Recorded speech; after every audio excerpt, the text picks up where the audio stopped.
निगम में।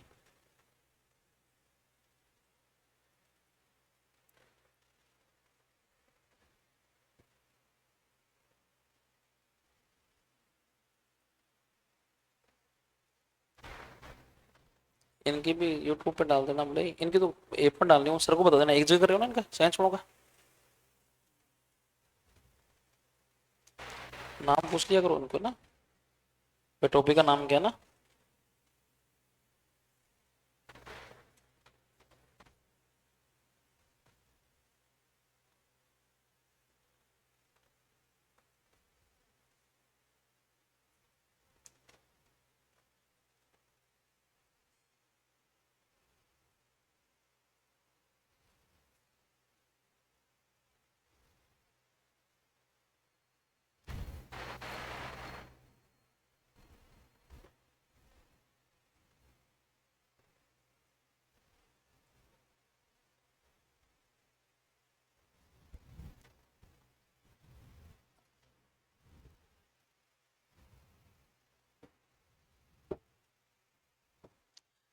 चलिए करना से स्टार्ट।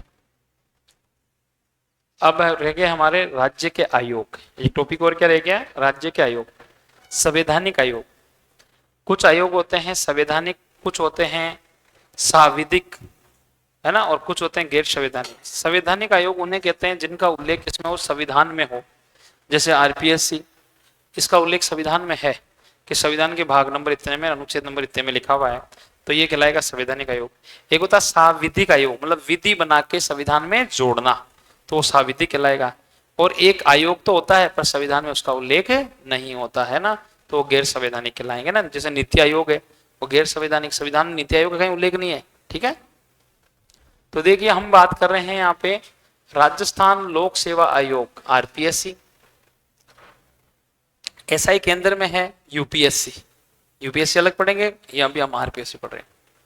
अनुच्छेद 315 से 323 तक किसका उल्लेख है भाई, संविधान के भाग नंबर 14 के अंदर 315 से 323 तक आरपीएससी का उल्लेख है ना। इसमें उल्लेख किया गया है लोक सेवा आयोग, ये इतना सा पढ़ना आपको, क्या है लोक सेवा आयोग। अब ये लोक सेवा आयोग आगे केंद्र लग गया तो केंद्र लोक सेवा आयोग कहलाएगा, जो यूपीएससी कहलाता है। इसके आगे राजस्थान लग गया तो ये आरपीएससी कहलाएगा, ठीक है ना। तो हमारे यहाँ लोक सेवा आयोग की संरचना, नियुक्ति, कार्यकाल, योग्यता, इन सब का उल्लेख है 315 से लेकर 323 तक। हम पढ़ रहे हैं अनुच्छेद 323। इसके तहत प्रत्येक राज्य, सॉरी 315 ना, 315 में है प्रत्येक राज्य में एक राज्य लोक सेवा आयोग का गठन किया जाएगा। संविधान क्या कहता है, 315 के तहत प्रत्येक राज्य में एक क्या होगा, लोक सेवा आयोग होगा। यूपी में, बिहार में, कर्नाटक, सब में क्या होगा, एक पीएससी होगी। पीएससी का मतलब लोक सेवा आयोग होगा। भारत सरकार अधिनियम 1935 के तहत प्रांतों में लोक सेवा आयोगों का गठन किया गया। जब अंग्रेज हमारे यहाँ थे तो उन्होंने एक अधिनियम पारित किया, कौन सा, 1935 का। उस 1935 के अधिनियम में उन्होंने क्या कहा कि सब जगह क्या बनाया जाएगा, लोक सेवा आयोग। स्वतंत्रता से पहले राजस्थान में 3 रियासतों में लोक सेवा आयोग था। कितनी रियासतों में, 3 में पहले था। जोधपुर में 1939 में, जयपुर में 1940 में और बीकानेर में 1949 में लोक सेवा आयोग का गठन किया जा चुका था। ये अपने यहाँ मुंशी जी की इनकी भर्ती करते थे एक आयोग के माध्यम से। पर भारत आजाद नहीं हुआ। अब राजस्थान जब आजाद हुआ तो राजस्थान के प्रथम राज प्रमुख किसको बनाया गया, सवाई मानसिंह द्वितीय को। और राजस्थान लोक सेवा आयोग की स्थापना हेतु 16 अगस्त 1949 को एक अध्यादेश जारी किया, जिसके तहत आरपीएससी की स्थापना 20 अगस्त 1949 को जयपुर में की गई। अब ध्यान देने योग्य बात यह है कि अध्यादेश कब जारी किया गया, 16 अगस्त 1949 में, और हमारे आरपीएससी कब बन गई, 20 अगस्त 1949 को। कहाँ की गई स्थापना, जयपुर में। और इसके आयोग का अध्यादेश जारी कर दिया गया 16 तारीख को, 16 अगस्त 1949 को। आरपीएससी ने अपना कार्यभार कब संभाला, 22 दिसंबर 1949 को कार्यभार संभाल लिया। आरपीएससी का मुख्यालय जयपुर में था। इंपोर्टेंट करना, कहां पे था भी, आरपीएससी कहां थी, जयपुर। परंतु पी सत्यनारायण राव, अंडरलाइन कर लो, ये बस आज पढ़ रहे हैं, इसमें से ये महत्वपूर्ण है। पी सत्यनारायण राव समिति की सिफारिश पर 1 नवंबर 1956 को इसका मुख्यालय कहां लाया गया भाई, अजमेर। आरपीएससी का मुख्यालय वर्तमान में कहां पर है? अजमेर में। कहां पे है भाई? अजमेर में, गोगरा घाटी में। आरपीएससी का मुख्यालय कहां था? जयपुर में। आरपीएससी का मुख्यालय अजमेर कब लाया गया है? 1 नवंबर 1956। किसकी सिफारिश पर? पी सत्यनारायण राव समिति की सिफारिश पर।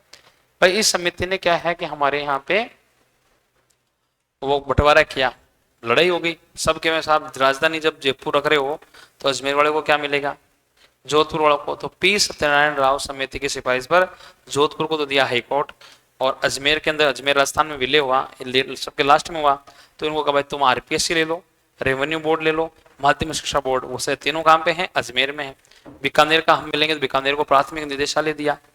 सबको अलग अलग कुछ ना कुछ मिला है बंटवारे में। आरपीएससी के प्रथम अध्यक्ष कौन है? तो प्रथम अध्यक्ष कार्यवाहक थे, कौन थे? एस के घोष, जो तत्कालीन राजस्थान उच्च न्यायालय के क्या थे? मुख्य न्यायाधीश। तो ये क्या है भाई, ध्यान रखना, कार्यवाहक है। आरपीएससी के पहले अध्यक्ष थे, तो ये कार्यवाहक थे एक एस के घोष। आरपीएससी के वर्तमान अध्यक्ष, अब पढ़ देना भाई, नया नया बार बार चेंज हो जावे, क्योंकि अलग अलग चेंज होते रहते हैं। तो आरपीएससी में 4 सीटें कभी खाली रहती है, अभी खाली होगी, है ना, और बढ़ दिया तो बढ़ेंगे, सदस्य बढ़ाए जाएंगे, अध्यक्ष चेंज कर देंगे। आरपीएससी में सर्वाधिक कार्यकाल वाले आरपीएससी के अध्यक्ष कौन थे? देवी शंकर तिवारी, 51 से 53, है ना। और सब न्यूनतम कार्यकाल वाले कौन है भाई आरपीएससी के अध्यक्ष? पीएस यादव, मात्र 37 दिन 1997 में रहे। राजस्थान लोक सेवा आयोग एक कैसी संस्था है? संवैधानिक। क्यों संवैधानिक क्यों है भाई? क्योंकि संविधान में उल्लेख है इसका। आरपीएससी एक परामर्शकारी और सलाहकारी निकाय भी है, परामर्श भी देती है और सलाह भी देती है। यह निकाय राज्य सरकार को परामर्श देती है कि तुम्हें इसकी ट्रांसफर यहां कर दो, इनकी भर्ती ऐसे की जाए, ये परामर्श दे सकती है। परंतु ये लिखा हुआ आगे, लेकिन राज्य सरकार की सलाह मानने के लिए बाध्य नहीं है। राज्य सरकार इसकी सलाह मानने के लिए क्या नहीं है? बाध्य नहीं है। यदि राज्य सरकार आरपीएससी की सलाह नहीं माने तो सरकार को विधानमंडल में इसका कारण बताना पड़ेगा। आरपीएससी ने सलाह दी तो सरकार माने या नहीं माने, सरकार की मर्जी, पर सरकार क्यों नहीं मान रही है इस बात को उनको बताना पड़ेगा, भाई हम इस कारण से नहीं मान रहे। अनुच्छेद 315 में आरपीएससी के गठन की बात की गई है। अब हम पढ़ रहे हैं यहाँ पे, देखिए इस अनुच्छेद के तहत प्रत्येक राज्य में एक राज्य लोक सेवा आयोग होगा, जिसका गठन कौन करेगा भाई? राज्यपाल द्वारा किया जाएगा। परंतु नियम में 2 या 2 से अधिक राज्यों के लिए संयुक्त लोक सेवा आयोग का गठन संसद अनुच्छेद नियुक्ति और कार्यकाल त्यागपत्र ना का नियुक्ति का प्रावधान कर सकती है। संसद चाहे तो बना सकती है कि 2 या 2 से अधिक एक ही, जैसे चंडीगढ़, पंजाब, हरियाणा तीनों का एक ही होगा। हमारे तो ये अलग है राजस्थान का, तो 2 राज्यों का एक भी हो सकता है। आरपीएससी के अध्यक्ष व सदस्यों की नियुक्ति कौन करता है? राज्यपाल करता है। कौन करता है भाई? राज्यपाल करता है। संयुक्त लोक सेवा आयोग के अध्यक्ष व सदस्यों की नियुक्ति कौन करता है? राष्ट्रपति। यहाँ क्या लिखा हुआ? दोनों में अंतर है। आरपीएससी मतलब राज्य लोक सेवा आयोग के सदस्यों की नियुक्ति कौन करता है? राज्यपाल। पर 2 राज्यों का अगर संयुक्त है तो कौन करेगा? राष्ट्रपति। और केंद्र वाले का भी कौन करेगा? राष्ट्रपति। यहाँ बस राजस्थान में कौन करेगा? राज्यपाल करेगा। अनुच्छेद 316 में है भाई नियुक्ति, कि इन सदस्यों की नियुक्ति कैसे होती है। देखो आरपीएससी के अध्यक्ष और सदस्यों की नियुक्ति कौन करता है? राज्यपाल। क्लियर बात? यहाँ पे ये प्रश्न बनेगा, नियुक्ति कौन करता है? राज्यपाल। जबकि संयुक्त लोक सेवा आयोग के अध्यक्ष और सदस्यों की नियुक्ति कौन करता है? राष्ट्रपति। आरपीएससी के गठन के समय इसमें एक तो अध्यक्ष था, 2 सदस्य थे, कुल मिलाकर कितने सदस्य थे? 3। 2011 में ये सदस्य संख्या बढ़ाकर एक तो अध्यक्ष कर दिया और 7 कितने कर दिए हैं? सदस्य। कुल कितने हो गए? 8। वर्तमान 2025 में सदस्य संख्या एक तो अध्यक्ष और 8 सदस्य सहित कुल कितने कर दिए गए हैं? 10 सदस्य कर दिए गए। सदस्य संख्या कितनी होगी? 10 होगी। 8 की जगह 9 कर दी ना भाई, 8 और 1 9 और कितने हो जाएंगे? 10 कर देंगे और सदस्य बढ़ा देंगे, 9 है ना। आरपीएससी की सदस्य संख्या राज्यपाल निश्चित करता है। ये अभी हुआ है 2025 के अंदर, है ना। सदस्य संख्या तो ये प्रश्न आएगा आपके, बढ़ा दिए गए ना। सदस्य संख्या कितने हो गए आरपीएससी में? 10 हो गए ना।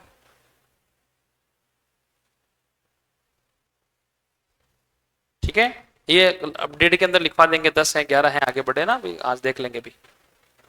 आरपीएससी के आद्य सदस्य जो हैं वो भारत सरकार या किसी राज्य सरकार के अधीन कम से कम 10 वर्ष के प्रशासनिक अनुभव रखते हो, मतलब आरपीएससी का सदस्य बनेगा ना, जैसे मान लो 10 सदस्य हैं तो 5 सदस्य जो हैं वो आईएएस अधिकारी होने चाहिए।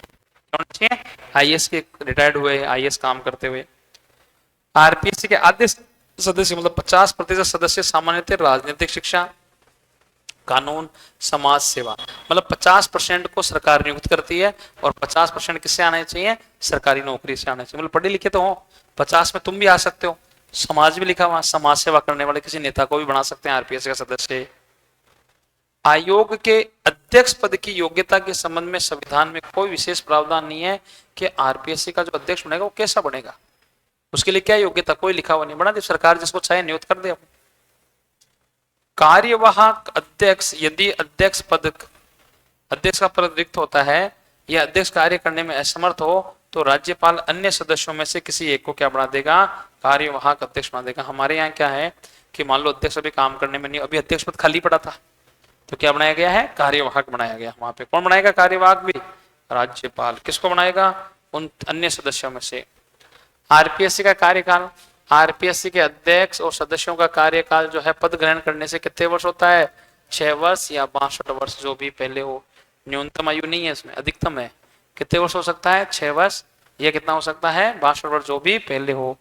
41वें संविधान संशोधन 1976 के द्वारा आरपीएससी के अध्यक्ष और सदस्यों का कार्यकाल 60 वर्ष से बढ़ाकर कितना कर दिया, 62। पहले 60 वर्ष में रिटायरमेंट होते हैं, कितने वर्ष में होंगे, 62 वर्ष में रिटायरमेंट। त्यागपत्र, आरपीएससी के अध्यक्ष और सदस्य अपना त्यागपत्र किसको देते हैं भाई, राज्यपाल को देते हैं। संयुक्त लोक सेवा आयोग के अध्यक्ष और सदस्य अपना त्यागपत्र किसको देते हैं, राष्ट्रपति को देते हैं। लोक सेवा आयोग के सदस्य कार्यकाल समाप्ति के बाद उसी पद पर पुनः नियुक्ति पर क्या है, रोक है। मतलब आरपीएससी के अध्यक्ष को दोबारा वहां अध्यक्ष नहीं बनाया जाएगा, एक ही बार बनेगा अपने जीवन के अंदर, फिर रिटायरमेंट है भाई। अनुच्छेद 317 हटाने का कारण कि आरपीएससी के सदस्य अध्यक्ष उठाया जा सकता है क्या, तो कदाचार का आरोप लगने पर उच्चतम न्यायालय मतलब सुप्रीम कोर्ट के न्यायाधीश द्वारा अनुच्छेद 145 की प्रक्रिया के तहत कदाचार सिद्ध होने पर आरपीएससी के अध्यक्ष और सदस्यों को राष्ट्रपति पद से हटा सकता है। यह महत्वपूर्ण बात है। पद से कौन हटा रहा है, लगवाएगा कौन, मुख्यमंत्री के कहने पर राष्ट्रपति उसकी राज्यपाल नियुक्ति करता है तो राज्यपाल बना देगा, मुख्यमंत्री की पसंद पर हटाना नहीं तो मुख्यमंत्री के हाथ की बात है और नहीं राज्यपाल की बात। कौन हटाएगा, राष्ट्रपति। वो भी अभी आरपीएससी अध्यक्ष और सदस्यों के हटाओ तो हटेगा नहीं सरकार। ऐसा हुआ था पिछली बार, अशोक गहलोत जी ने एक नियुक्ति करवा दी, उनकी वो है ना,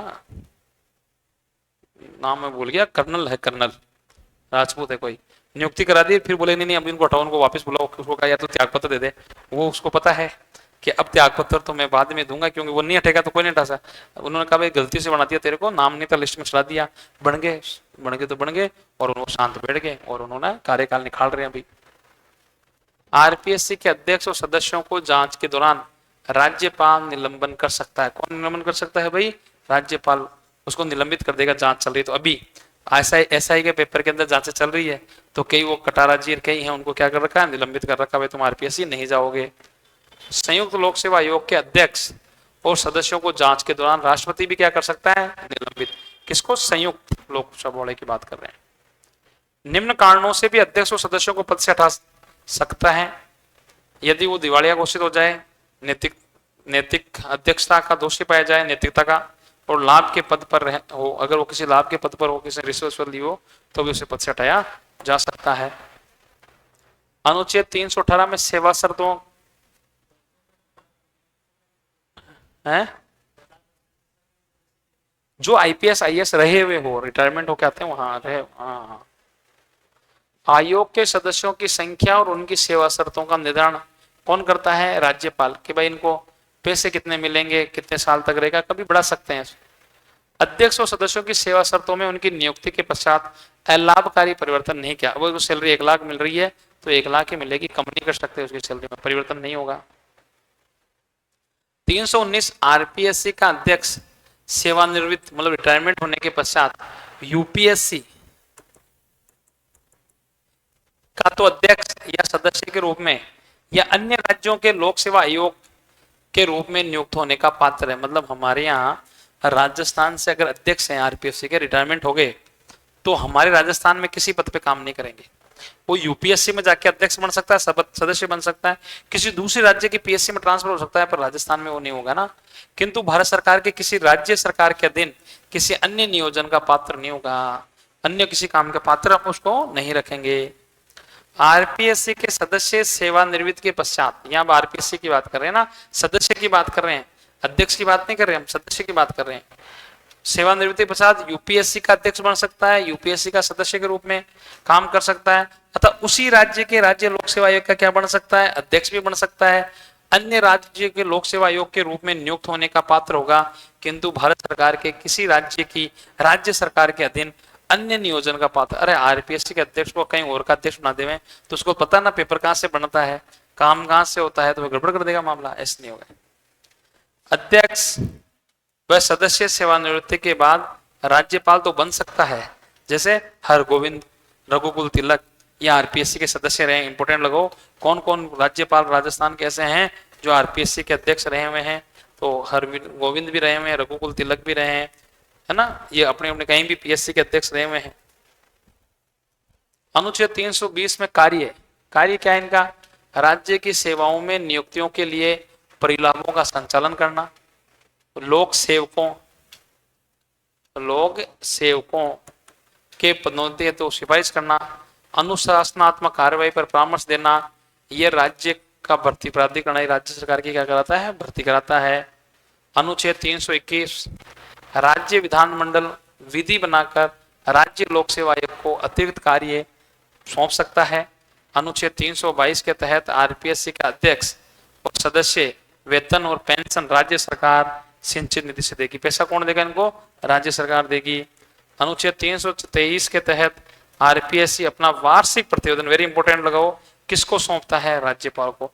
मतलब अपने साल भर का लेखा जोखा किसको देता है, राज्यपाल को। ये लास्ट में से प्रश्न उठाया गया आपके भी पेपर में आया किसी के अंदर कि आरपीएससी अपना प्रतिवेदन किसको देती है, राज्यपाल को देती है साहब प्रतिवेदन। राज्यपाल को जाएगा। राज्य लोक सेवा आयोग में 6 संभाग है, 6 भागों में बटा है। अपनी जो आरपीएससी है ना, इसको 6 भाग के अंदर जाओगे। इसमें एक है प्रशासनिक, इसमें सचिव बैठता है, एक भर्ती संभाग जो भर्ती लेता है ना, भर्ती की प्रक्रिया तैयार करता है, एक परीक्षा लेने वाला, एक लेखा विभाग, एक नियम बनाने वाला विधि विभाग, और एक शोध संभाग। आरपीएससी के वर्तमान अध्यक्ष है ना, उस समय जब अपन ने लिखा था संजय कुमार थे, अब चेंज हो गए, संगीतार्य है, मंजू शर्मा है, के सी सिंह राठौड़ इसकी बात कर रहे थे ना अभी, कैलाश चंद्र मीणा है, अयूब खान है। आयोग में एक सचिव होता है और कुछ अन्य अधिकारी होते हैं। आरपीएससी सचिव की नियुक्ति कौन करता है, राज्यपाल। और जो आईएएस का होना चाहिए, सचिव क्या होता है, आईएएस अधिकारी होता है। मेन आरपीएससी को सचिव ही चलाता है, अध्यक्ष तो होता है नाम मात्र का ना। तो ये हुआ आपके कौन सा, आरपीएससी। लंबा चौड़ा पढ़ लिया अपन ने, आपको इसमें याद करना है आरपीएससी के सदस्य वर्तमान में कितने हैं, आरपीएससी के अध्यक्ष और सदस्यों की नियुक्ति कौन करता है, आरपीएससी संवैधानिक है या गैर संवैधानिक है, त्यागपत्र किसको देते हैं, पद से कैसे हटाया जा सकता है, कार्यकाल 6 वर्ष और 62 वर्ष जो भी पहले हो। ये चीजें याद करनी है, नॉर्मल चीजें, आपको इतना नहीं पढ़ना, ठीक है। पढ़ो इसको एक बार, देना देखिए नोट्स देना बेटा। तो इसमें आगे का बनाया हुआ नहीं है शायद, 1 2 3 4 आगे का नहीं बनाया हुआ है, अजय जी को कह दूंगा जो सुबह, आगे का बनाया हुआ ही नहीं है, पीपीटी नहीं बनाई, फाइल देख के बनाए। ये राज्य निर्वाचन आयोग का काम बनाया हुआ है, ब्लैक कर दो इसको।